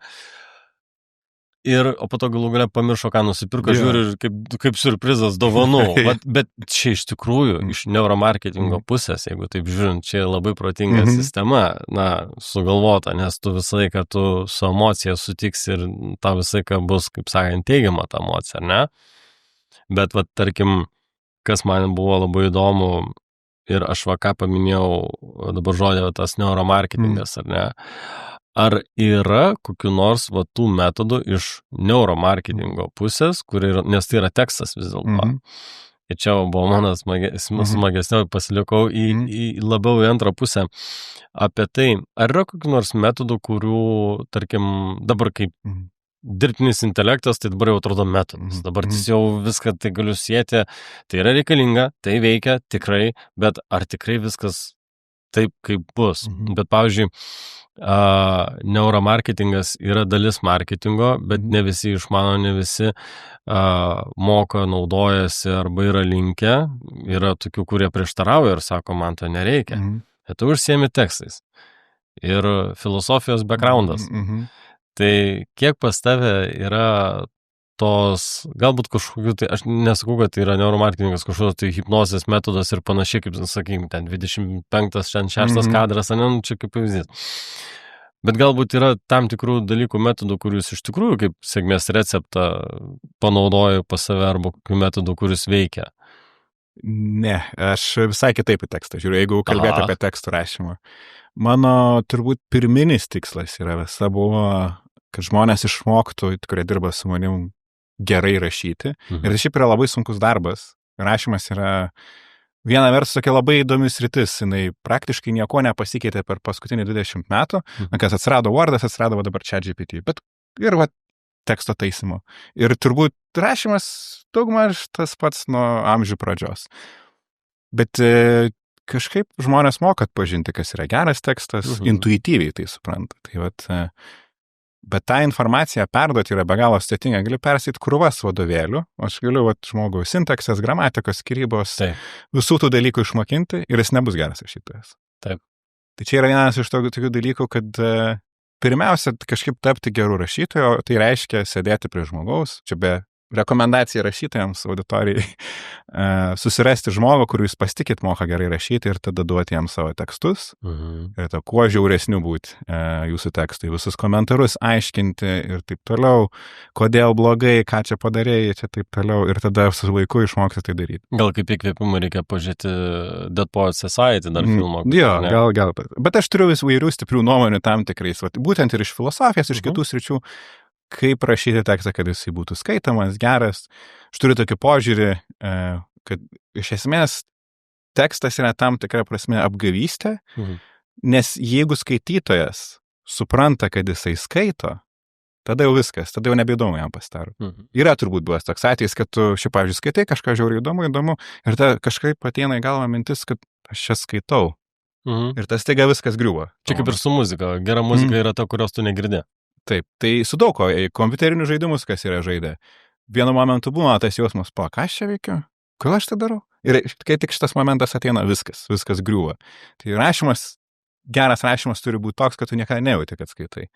Ir yra įvairių... Sėdau ir suvalgiau tą knygą per... Taip. Yra įvairių būdų, mano galva, čia dabar jau leidžiantis į kalbą bendrai tai pasiekti. Pavyzdžiui, duosiu tokį pavyzdį, kurį aš dažnai taisau savo rašytam. Yra toks dalykas kaip parodomieji įvardžiai, tai yra šitas, tas, dažniausiai, ypač kai šnekamės tarpusavy, jeigu sakai šitas, tada ir pirštų parodai tą dalyką ar ranką dar kažką. Ir žmonės naudoja tai tekste, ten, ypač angliškai, ten this, that ir taip toliau. Bet mano galva, tai yra labai retai naudotinas dalykas. Pirmiausia, šitas yra labai akivaizdžiai ateinantis iš sakytinės kalbos, nes būtent yra tikslas parodyti ranką. Šis. Vietoj šitas. Taip, jo. Tai tada kitas dalykas, tai ką tu rodai? Ką tu rodai to momentą, kai tu rašai tekste? Bet dažniausiai, ką tu rodai į sakinį. Ir šiaip tekstą, kurį rašai, savo kūrybinis tekstas, novelė, nesvarbu, tu rašai kažkaip apie pasaulį. Čia yra toks dalykas, automobiliai dar kažkas, ir tada sakai šitas, arba šis, arba tas, ir staiga tu pradedi sakyti skaitytojui, žiūrėk į tekstą. Žiūrėk, kas ten tam tekste parašyta. Tai jau nukreipi jo dėmesį nuo to, kas buvo rašoma. Tai vienas tas dalykas, jau dėmesio nukreipimas nuo teksto, nuo to, kas iš tiesų, apie ką iš tiesų yra pasaulis, tarsi jau yra blogai. O kitas yra, kad tau reikia grįžti atgal. Skaitime niekada neturi versti skaitytojo grįžti atgal. Nes jeigu sakai, kad kažką rašai ir tai yra tas, ir jisai kažkur tas kažkur ten yra, tai reiškia, jisai turi grįžti atgal. Ir tada tai sugadina vėl teksto eigą. Tai va čia vienas iš tokių patarimų, prie kurio aš labai prisikabinėjau savo rašytojas ir tam palieku ilgiausias komentarus, kad taip nereikėtų daryti, nes jūs ardo teksto tam tikrą grožį, estetiką ir jisai turi savo tos principus. Tai va, neuromarketingo nėra, bet yra kalbos filosofijos gana nemažai, pas mane tekstas yra tokias neįprastos, turbūt daugumai gal nepažįstamos. Tai va per tai einu, per rašymą. Bet šiaip viena įdomiausia turbūt sričių yra tuom, kad tai yra, iš esmės tai yra amatas, kaip būti stalium, ir čia nenoriu nuvertinti rašymo, nes tu negali niekur to perskaityti, turi sėdėti, dirbti, kažkas turi tau per petį žiūrėti ir sakyti, čia blogai, čia gerai, ir tu su laiku dar pats išmoksi kažkaip gaudytis tame ir tada ištraukti tą informaciją. Aš noriu jums pasiūlyti sutartį. Sutartį, kuri yra, sunku tokios atsisakyti, kadangi yra visiškai nemokama. Visų pirma, žinutė yra pagrindinė tokia. Meskite Instagramą, pradėkite turinį kelti į YouTube'ą. Kodėl? Todėl, kad YouTube'as šiuo metu išleidęs be galo daug atnaujinimų ir dar išleis nemažą tuntą jų. Per pastarį mėnesį išleido apie 30, gal virš 30 net. Tai yra ne tik tai atnaujinimai, ne tik tai patobulinimai, bet ir visiškai naujos funkcijos, kurių dar neturi jokie kiti tinklai. Kodėl būtent YouTube'as? Todėl, kad tai yra matomas Google paieškoje, lygiai taip pat ir ChatGPT ir Gemini dirbtinio intelekto paieškose. Jeigu jūs matote, kad jūsų tam tikri tinklai negeneruoja pardavimų, tai aš siūlau jums variantą. Mes susitiktume kas savaitę, darytume gyvas sesijas, tai būtų uždaros sesijos su atrinktais kandidatais, kuriem aš asmeniškai padėčiau pereiti arba papildyti savo vieną iš tinklų, būtent kurti turinį į YouTube platformą. YouTube platforma vis dar išlieka antra iš populiariausių paieškos platformų. Todėl kelti į ją turinį savo yra labai naudinga. Nesidėkite tik tai ant TikTok ir Instagram. Ypač jeigu jūs jaučiate, kad jūsų organinis turinys stringa. Jeigu jūsų organinis turinys per mažai matomas, tai siūlau jums pasvarstyti apie ne tai, kad alternatyvas. Aš nesiūlau nieko jums atsisakyti. Tiesiog pasipildyti ir valdyti savo turinį atsakingai, nes turinys jis kainuoja. Ir jūsų laikas dar daugiau kainuoja. Taip kad šiuo atveju aš jums siūlau išeiti visiškai nemokamas live sesijas internetu su atrinktais verslais. Mes susitiktume ir pereitume žingsnis po žingsnio, kaip iš tikrųjų teisingai publikuoti savo turinį į YouTube, kad taptumėte ne tik labiau matomi, bet ir generuotumėte pardavimus. Taip kad po šio video aprašymo yra nuoroda, spauskite, užsirezervuokite savo laiką ir pradėkime dirbti naudingai. O tarkim, gerai, dabar kiti pasakytų, kad juk yra dirbtinis intelektas, jis irgi žiūrėk, aš sugalvojau, paprašiau, kad parašytų tekstą, netgi, sakykime, ir savo atsakymo versiją, aš turiu šitam savo klausimui, bet paėmiau ir jis man parašė. Ką tu į tai? Tai aš nežinau, džiaukitės, kad parašė. Klausimas, koks to tikslas tada? Jeigu tikslas yra tiesiog produkcija, tai yra turėti galutinį tekstą, tai taip pasiekėt savo tikslą. Bet vienas, rašytojai dažnai rašo dėl to, kad jiem yra smagus procesas, ten visa kita ir taip toliau. Tai šito netinka. Jeigu dėl savo verslo tikslų, sakykime, rašo. Šiaip pakankamai daug pavyzdžių turim, kad žmonės, kurie taip aklai deda savo dirbtinį intelektą, ypač angliško, gal lietuviškas tinka, aš tiek nesu įsigilinęs, būna taip, kad taip tavo srautas taip ir tą vieną dieną va taip 0. Kodėl? Kelios prieš Google šiaip nemėgsta, žinom to, bet dabar pagalvokim. Jie pats algoritmas identifikuoja, kad tai buvo sukurtas su dirbtiniu intelektu ir 0. Gemini naudoju, įdėjau Google SEO ir tada Google sako, tu Gemini naudoju. Taip, bet yra keletas priežasčių. Vienas yra toks, čia jau kalbant apie mašininį mokymą, yra požymių, kad jie taip vadina kraujomaiša. Tai yra, kad kraujomaiša gan nemokė. Nebeturės iš ko mokintis. Ne, jeigu pradeda mokintis iš savo parašytų tekstų, jie tada pradeda nesąmonės po truputį, krypsta. Tai jau šitas yra blogai. Antras, Google'as, reikėtų jį žiūrėti, taip, tai yra verslas ir ten jie uždirba pinigus ir visą kitą, bet jie preferuotų, kaip business entity, kaip tokia kažkokia dalis, kad internete būtų aiškiai surašyta informacija, žinotų, kas yra geriausia ir taip toliau. Kai žmonės pradeda su dirbtiniu intelektu krūvas tekstų rašyti, jiem apkrauna, jiem tai kainuoja visus tos tekstus peržiūrėti.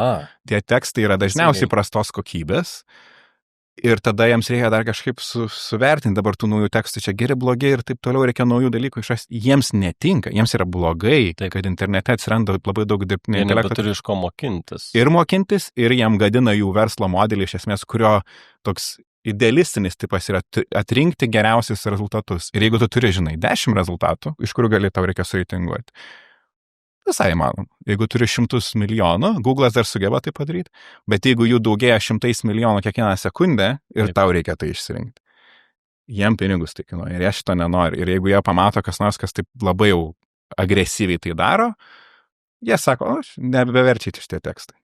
Bet žiūrėk, paimkime iš tos kitos verslo pusės, ar ne? Mes žinome, jau dabar yra apskaičiavimai, kiek, tarkim, kiekviena dirbtinio intelekto užduotų užklausą, kiek kainuoja elektros energijos, nes visi dabar tas vis tiek, yra viena planeta Žemė,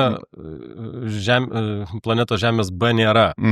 Ir turime suprast, kad kiekvieną kartą naudodami tokiam, sakykime, nelabai pamatuotėm tikslam, kur galimai būsi dar nubaustas, tai yra, kaip sakant, ir savo pakenki ir dar daugiau, ar ne? Čia jau labai taip žaliai žiūrint, ar ne? Bet iš kitos pusės, tai, jeigu dabar mes, sakykime, pasirašiau tekstą, nes aš, pavyzdžiui, naudoju tam tikrą metodą, kur su dirbtiniu intelektu kitą kartą pažaidžiu. Jeigu man trūksta, tiesiog žodžių, minčių ir panašiai, aš duodu užklausą, tada gaunu tam tikrų krypčių, kur galbūt nepagalvojau, ar ne, reiškia, dirbtinis intelektas vis tiek paėmė iš tam tikros duombazės, iš kurios išmokti, ir iš kitų žmonių, iš rinkos, iš mano auditorijos, iš mano galimai pirkėjo. Tada aš vėlgi pasiėmu geras mintis, kurios man patiko ir vėl biškį perrašiau struktūrą. Ne? Kitas dalykas yra empatija ta pati. To, ko kompiuteris niekada nesupras, gal kažkada ir sugebės būti empatišku, bet vis dėlto abejojam, nes momentas, kurį žmogus jaučia, ko kompiuteris turės dar nežinau kiek 100 metų praeiti, kada pradės jausti žmogaus biolauką, užuos hormonus, kad mūsų pasąmonė užuos ir daug kitų dalykų, ar ne? Tai, nes tekstų rašytojas iš tikrųjų, kaip sako, iš širdies yra rašoma. Visaip, bet kad ir su tikslu, ar ne? Bet tasai tekstas, kuris yra, ir nesvarbu koks, pavyzdžiui, vizualika, mes, kai su video produkcija turim labai daug patirties, mes dažnai būdavo perrašydom tekstus, nes, vat, kaip tu sakai, vat, kas yra tekstui, tas yra tekstui, kas yra, tarkim, video, tas yra video. Ir čia tada, aš kiek esu pastebėjęs, yra geriausiai komandos tikrai susidirba, tarpusavio susikomunikuoja ir kiekvienas šiek tiek kitam padeda, nes tai turi būti krumpliaraščio principas, bet kuriuo atveju, kad jeigu visa sistema, kad veiktų. Bet čia žiūrint jau prie didesnių darbų, sakykime.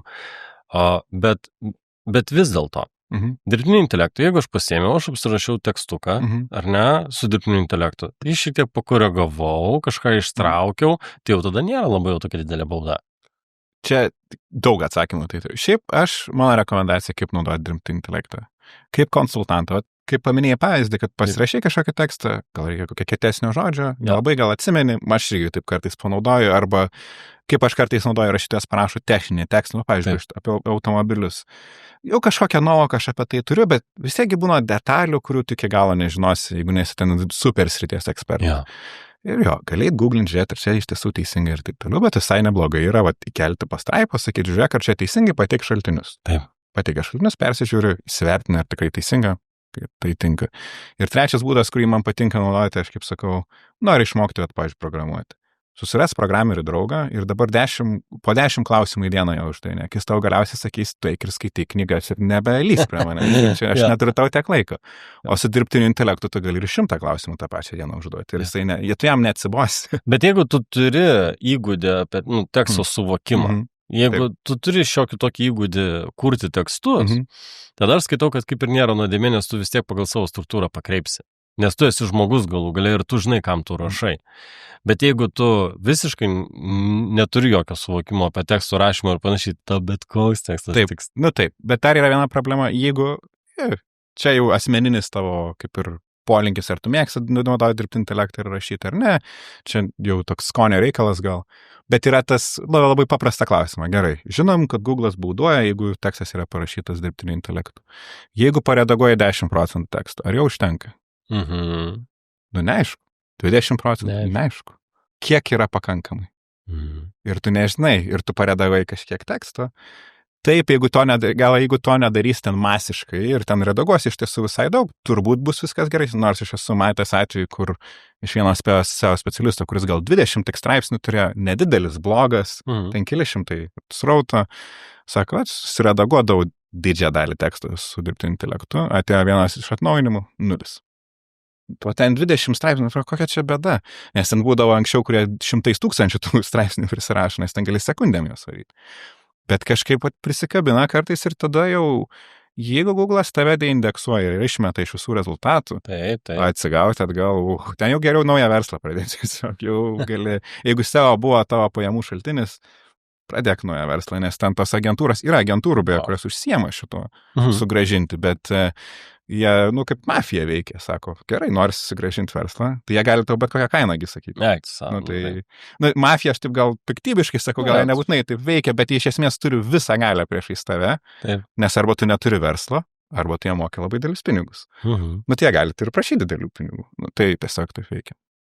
O šiaip dėl dirbtinio intelekto, aš šiaip truputį skeptikas esu, jau turbūt girdisi iš šito, bet aš vis dar pats aktyviai mokinuosi, bandausi, žiūriu, tai tiesiog yra sritis matomai, kuri neišnyks, turbūt bankrutuos dauguma tų verslų, nes ten matosi, kad pinigų jau šiek tiek pradeda trūkti ir ten viso kito, ir visi duomenų centrai, kur neaišku po to, kur jas dėsim. Taip. Bet turbūt, kad išliks bent kažkokį požiūrį, gal bus, kaip yra tie entuziastų modeliai, kur žmonės patys pas save kompę pasidaro ir taip toliau. Tai visa tai yra šiaip įdomi sritis, yra jau ir to dirbtinio intelekto SEO šiek tiek veikiančio ir jau mokslinį tyrimų yra, kur truputį parodo, kas veikia, kas neveikia. Tai yra sritis, kuri tiesiog įdomi, bet aš taip siūlyčiau naudotis kaip konsultantų. O visą produkciją vis tiek palikti kol kas žmonėm. Ir dar paskutinis dalykas, kam labai netinka dirbtinis intelektas, aš čia papasakosiu tokią istoriją. Čia kai tik atsirado ChatGPT, aš galvoju, Stankovo kažkaip gal atsirado, ir aš atsimenu, mano gimtadienis beje birželį yra, tai buvo labai neseniai atsiradęs. Ir aš gavau pasveikinimą iš vienos draugės su ChatGPT parašyta, jinai pati tai pasakė. Ir aš vienos suprantu, ten buvo vajus, wow, tik atsirado, aš prisimenu, ten žmonės svaigo, tikrai. Ir aš šiaip sėdėjau ir galvoju, ar čia faina ar ne faina. Nes kažkaip mūsų turbūt asmeniškumo ryšys nepersiduoda per šitą dalyką. Nes kažkas parašė pasveikinimą už tave, žinai, ir tiesiog persinti jį. Nu taip, kažkokią darbą idėją tam parašiai, tam robotui kažką. Ir va čia vienas iš svarbių dalykų, aš visą laiką privengiu komunikacijai, bet kokioj, nenaudoju net ir tuose, kur ten taip gavau laišką, ačiū, kur yra tie protokoliniai tokie kartais. Na, žinau, kas naudoja ir manau, kad tai yra ok, bet be jokiai kitai komunikacijai nenaudoju. Kodėl? Yra toks, čia truputį iš filosofijos jau terminas, embodied context arba nugyventas kontekstas arba bendrinis mūsų kontekstas. Mes pasikalbėjom kažką telefonu, dabar susitikom čia, pasikalbėjom podcast'e, tai nežinau, išeisim dar lauke, gal kažką pasikalbėsim. Ir jau bet koks tolimesnis bendravimas jau yra nudažytas šitomis spalvomis, kad mes kažkur buvom, kažką veikiam, jau susiformavo tam tikra kultūra tarp mūsų, kuri nuolat kinta ir tai keičiasi ir tada tu atiduoji dirbtinį intelektą iš tai. Ir jisai neturi jokio išgyventą kontekstą kartu su jumis. Tai tu ten minki kiek nori, jisai net negali to patirti iš viso pirmiausia, bet jam net tos informacijos neperduosi, nes yra patirtinė informacija. Jeigu perrašysime tekstą, irgi tai nesuveiks. Tai dėl to aš labai sakyčiau, nenaudokit komunikacijai šitą dalyko bendrai jokiai. Ok, gal, jeigu ten tos protokolinis laiškas labai tingit rašyti, kur ten taip gavau, ačiū, viso gero, linkėjimai ir tam panašiai. Tokie yra, jie nieko neneša, iš esmės yra patvirtinimas informacijos. Bet visa kita, dar kol kas palikim bendravimą žmonėm. Žinau daug žmonių, kurie šiaip bendrauja su savo draugais per ChatGPT ir man tai yra labai keista. Wow, bet Lietuvoje. Ne? Taip, bet man tai kelia tam tikrą šleikštulį kažkokį, bet čia gal mano asmeninis toks požiūris. Na, įdomu, taip, nes kai kuriem, tokiam naudojimui, tai taip aš galvočiau, tai taip jau tikrai toks jau žemės deginimas. Kalbant apie gamtą, bet jeigu, kaip sakant, versle, žinai, verslas kai verslui, tai kaip ir viskas galima iš vienos pusės, nes čia panašiai kaip ir mūšio laukas, kaip kas į ką žiūri, žinai.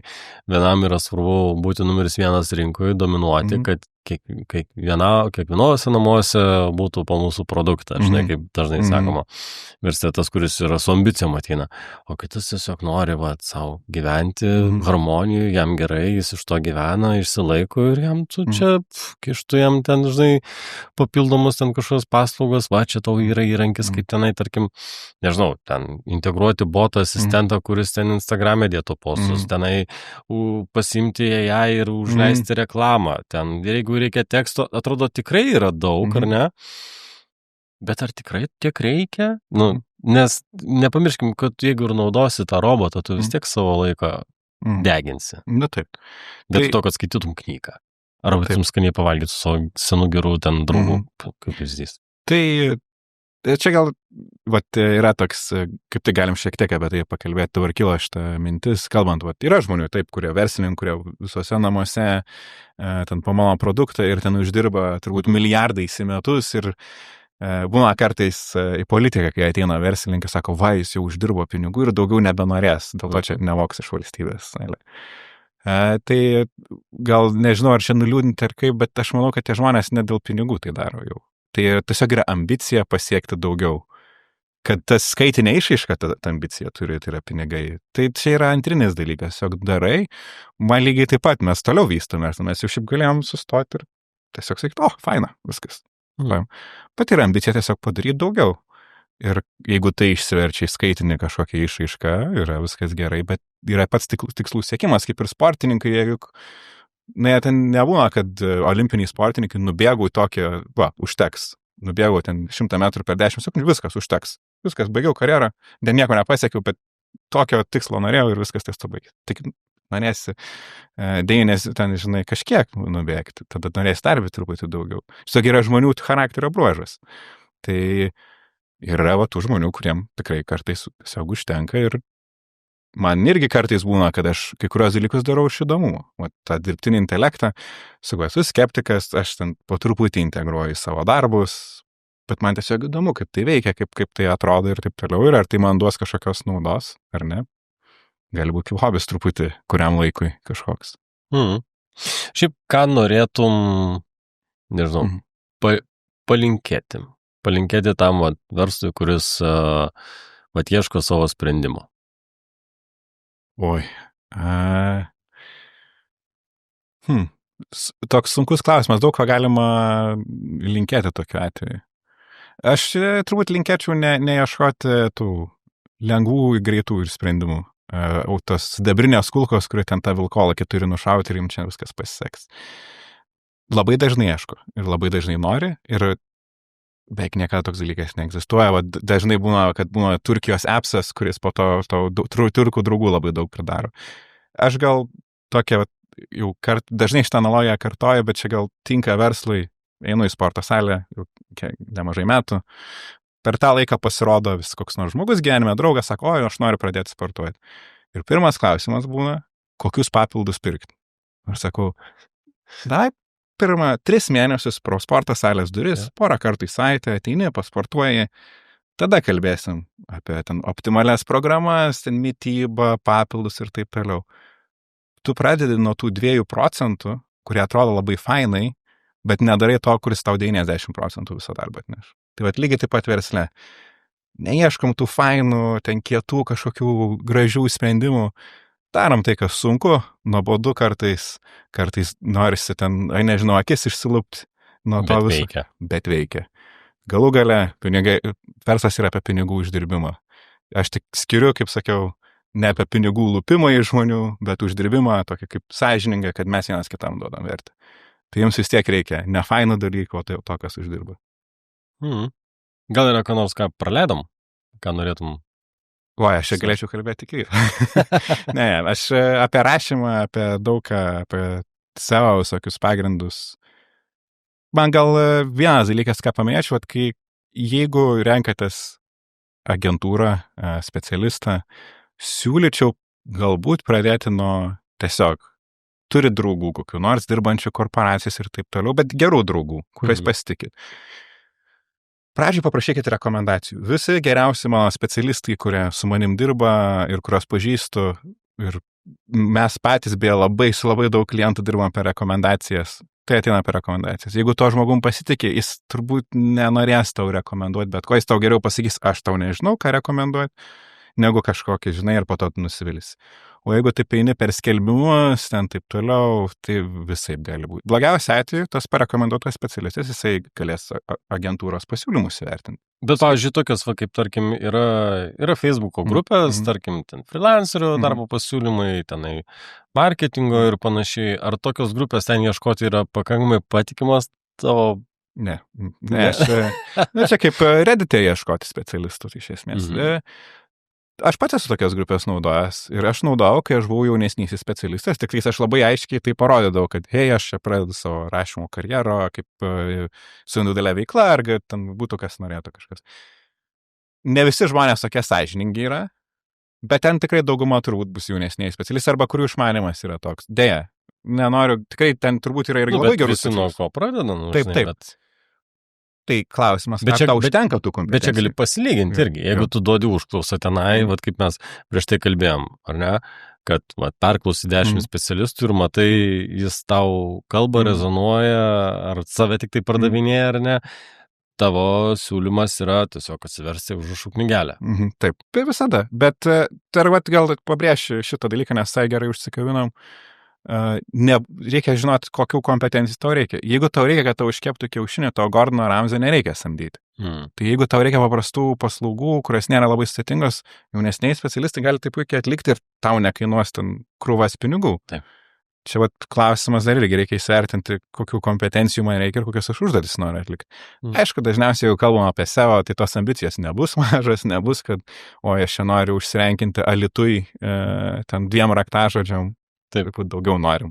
Tai dažniausiai jau reikia šiek tiek bent jau vidutinių ir aukštesnių kompetencijų specialistų. Ar yra kokių nors inovacijų, naujienų SEO pasaulyje, apart to, kad tas SEO paieška, ChatGPT, Gemini, kaip sakant, yra populiarus klausimas, ar ne?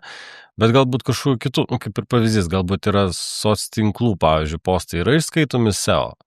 Tarkim, ar SEO yra tik tai tekstas, optimizavimas tinklapio, ten, sakykime, kažkokie backlinkai ar ne, ar tarkim, kaip yra, ar jie eina kojant su, tarkim, YouTube'as irgi yra SEO,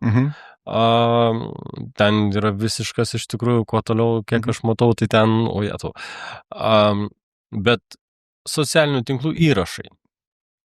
Aš tai laikyčiau PR dalim. Jeigu nori apie PR pasišnekėti, dar galim valandą sėdėti, bet Kitam kartui. jo, kitam kartui gal. Aš labiau, mes standartiškai laikom tai PR dalim, bet tai visas tinklas. Bet algoritmui? Nelabai. Nebent, aišku, jeigu esi koks influenceris, gal nes Instagramas biuros yra dabar padaręs, kad galima paserčinti per Google kai kurios postus, jeigu viešas profilis ir taip toliau. Bet mes dabar turbūt kalbam apie tokius labiau bendresnius verslus negu buvimą influencerių. Jo, nes čia, matai, aš labiausiai tai, kad vartotojo elgseną orientuoju. Nes, vis tiek, tai, kad tu rašai, tai, kad tu duodi internetą, žmogus, kuris skaito, jis vis tiek yra palyta sėkimybė. Vat kaip ir pavyzdys. Kodėl, tarkim, tam tikri brandai nerodo vairuotojo veidą, o kiti labai tai rodo. Ir aš čia paskutiniu metu, mano tema, nors automobiliai man yra toks 50-50, bet tarkim, ir pamačiau tokį, tikrai, pradėjau stebėti. Ir jeigu kam įdomu, nes kaip reklama, bet kokia reklama, ar tai būtų tekstinė, ar būtų vizualinė, audiovizualinė, tai visą laiką yra sėkmybė. Žmogus perka tą produktą, jeigu tai yra jam siektinas pavyzdys, jis nori to būti. Čia kaip dantų pasta, švarus dantis, ar ne, ten gerai skusta barzda, ar ten drabužiai, kad tu gerai atrodo, ten į tave žiūri ir panašiai. Bet ir yra automobiliai. Ne visi automobiliai rodo žmogų. Arba kokį rodo žmogų. Ir kas yra įdomiausia, tokie kaip Porsche, Bentley, pastebėkim, labai jaunas vairuotojas. Iki 30. Nes anksčiau tai buvo statuso reikalas, ne, šiek tiek žilstelėjęs jau žmogus ir važiuoja su. Dabar pasikeitė. Ir man taip ir buvo įdomu, apie ką čia. Ir ar SEO šituo atveju gali kažkiek atsakyti tą klausimą arba kažkiek tai kreipti sulig vartotojo elgseną. Aišku, mes ir laikus turim kitokius. Dabar pas mus yra paveldėtojai atėjusi karta, kurie ne patys uždirbė pinigų, bet jie tiesiog yra vartotojai, ar ne? Ir nes viena dalis yra komunikacija, PR-as, ten visa ta tema, bet kitas dalykas yra ta tinkluose komunikacija, kas vyksta, nes vis tiek, jeigu tu jau tada neši brandą, tu turi žinoti, kas ten vyksta. Taip. Tai aš gal 2 atsakysiu būdus. Gal pirmą, dabar galvoju, nuo kurio čia pradėti, gal lengviau. SEO kuo keičiasi? Gerai, vienas iš įdomesnių turbūt dalykų, kas SEO pasikeitė, apie vartotojų elgseną šiek tiek vėliau. Kas keičiasi turbūt jau nuo sena, bet tas procesas toks kaip laivo judinti, žinai, po truputį jisai ten krypsta.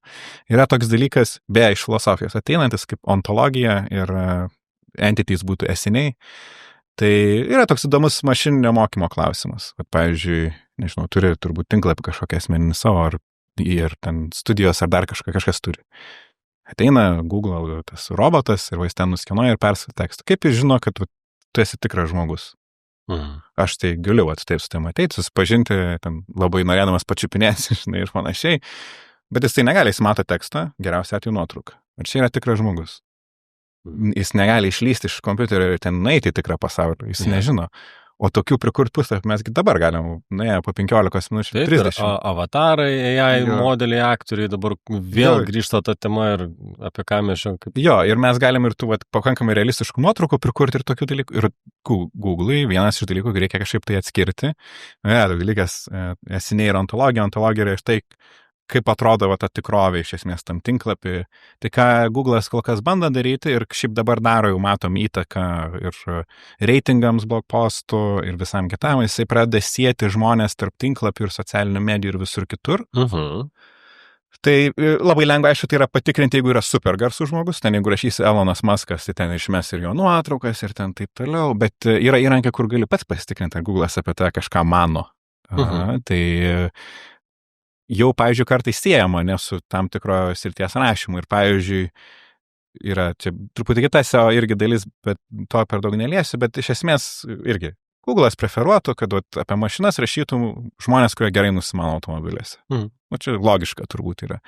Tai jis irgi taip pat dabar jau bando vertinti visose srityse, ar, pavyzdžiui, žmogus yra rašęs kitose tinklapiuose tas pats, tai tas esinys, kuris turi vardą ir pavardę ir nuotraukas ir taip toliau, yra rašęs tomis temomis. Ir jeigu yra rašęs, reiškia, jis turbūt nusimano iš to įsrity. Reiškia, jo tekstai turbūt yra geresni negu vidurkis. Čia yra vienas iš būdų, kuris, aišku, labai sudėtingas, nes tai reiškia, tau reikia daug rašyti. Bet į savo tinklapį blog postuose tu gali pakviesti rašytoją ir uždėti jo, kaip sakant, vardą pavardę, kad jis čia rašė. Taip, jeigu tau leidžia, tai taip, mes viena iš strategijų. O ne administratorius sekretoriai. Taip. Mes čia viena iš strategijų, kurias galima daryti. Tik aišku, ne visai lengva tiek žmonių surasti ir kad jie norėtų ir taip toliau. Ir ypatingai tas šitas yra stebima finansų ir medicinos srityse dėl suprantamų priežasčių. Nes tai yra jau eksperto nuomonė. Ir Google'as yra turėjęs problemą, man atrodo, kai kažkas, kol dar nebuvo algoritmo, kuris atsargiai vertina medicinės naujienas, ten būdavo, kad ten vėžį gali išgydyti ten žolelėm visokiam ir taip toliau, ir žmonės susižalodo, jie sakydavo, aš daug Google šitą informaciją. Jo. Tai jis pro to labai griežtai pradėjo vertinti šitos dalykus. O dėl vartotojų elgsenos, čia gal iš kitos pusės, vartotojų elgsena daro įtaką tavo reitingams. Mes pakankamai dabar gerai žinom, nes buvo nutekėję duomenys iš Google duomenys, kurie sakė visą laiką, nedaro. Čia Google'as turi labai gerą, kas PR jos mokino, tai įspūdingai. Jie pasako tokius sakinius, kurie gali būti interpretuojami 5 variantais, bet tas vienas yra labai aiškiai ir, pavyzdžiui, jeigu po to nuteka duomenys, tu paskaitai tą sakinį, jis vis tiek teisingas. Bet nors tu galvoji visai ką kitą. Tai nutekėjimas buvo toks, kad žiūri, kiek vartotojas užsibūna paspaudęs, kiek dažnai, pavyzdžiui, ateina pas tai puslapį, išeina ir iškart eina pas konkurentą, antroje vietoje esant. Pastebi, kiek jis ten pavaikštinėja po tavo puslapį, ar spaudo kažką ir taip toliau, nes Google Chrome turi, kuris yra populiariausia naršyklė pasaulyje. Tai irgi sakė, kad mes nerenkam duomenų iš ten savo algoritmams tobulinti. Labai akivaizdžiai renkas tos duomenys ir ten tobulina. Bet šiaip iš kitos pusės irgi yra logiška. Ką reiškia, jeigu puslapis yra pirmoje vietoje, ateina vartotojas iš karto atgal eina. Taip. Pusę sekundės praėjo. Nerado, ko reikėjo. Čia viena iš analizių, kurią aš darau beje klientams, mes tai vis persižiūrim tinklapius. Šiaip niekas nedaro, aš pats sugalvojau, bet atrodo visai logiška. Galima per analitikus pasižiūrėti, pavyzdžiui, gerai, vartotojai ateina į vieną puslapį, tada ten iš 20 000, 10 000 nueina ten į kitą. Ir ta, pavyzdžiui, būna atveju, kai iš tų 10 000, 5 000 grįžta atgal ten, kur buvo. Šiaip esu suskaičiavęs, kad apie 3% turėtų grįžti atgal. Tai jeigu 50% nuėjo kažkur ir tada grįžta atgal, ką reiškia? Nerado informacijos. Arba tu jos suklaidinai kažkaip. Taip. Jie galvoja, kad čia ras kita. Reiškia, einam, tvarkom. Čia jau nebe SEO, čia jau tvarkom iš vartotojo patirties, iš dizaino elementų. Gal kažkaip reikia kitaip įvardinti šitą puslapį. Bet čia irgi yra toks bendrinis rinkodara. Tu nenori, kad tavo klientai klaidžiotų pirmyn atgal pas tavo. Nes kas būna, kai jie klaidžia, tai galiausiai nueina ir paspaudžia X. Ir viskas. Ir pasibaigia tavo pardavimas. Tai tada tos irgi reikia dalykus. Tai reikia čia nei SEO, nei rinkodara, nei dizainas, nei dar kažkas. Turbūt pakristų po vartotojo patirties ten to visų dalykų. Bet tai irgi yra. Tai va tokių bendriniai žvilgsniai. Tai irgi, vėlgi, svarbu, kad vartotojai elgsena, kaip jis elgės tavo puslapį, net ir įtaką tavo reitingams daro. Na, tai mes, ko gero, šiandienos temą taip ir iš tikrųjų, taip, jeigu taip apibrėžti, tai apie kiek kompleksija, ar ne, kiek kompleksijos, kur yra tos stipriosios pusės, čia kaip, žinai, ranka, raumenų grupės, ar ne, kuri dabar tis labiausiai reikalinga, nu šiaip per visą ranką juda. Taip. Bet kažkoje tai dalis labiausiai sprendžianti. Tai ką, ačiū tau šiandien. Ačiū tau. Manau, kad tikrai pasikalbėjom naudingai, irgi man tikrai labai įdomu, jau, nežinau, trečias SEO specialistas, visai kas skirtinga istorija. Ir Marius galėtų pasakyti, kad visi išgirsta. Tai dėkui tau. Ačiū. Ir tikiuosi, sekantį kartą apie PR-ą. Gerai, galėsime apie PR-ą pasišnekėti. Gerai.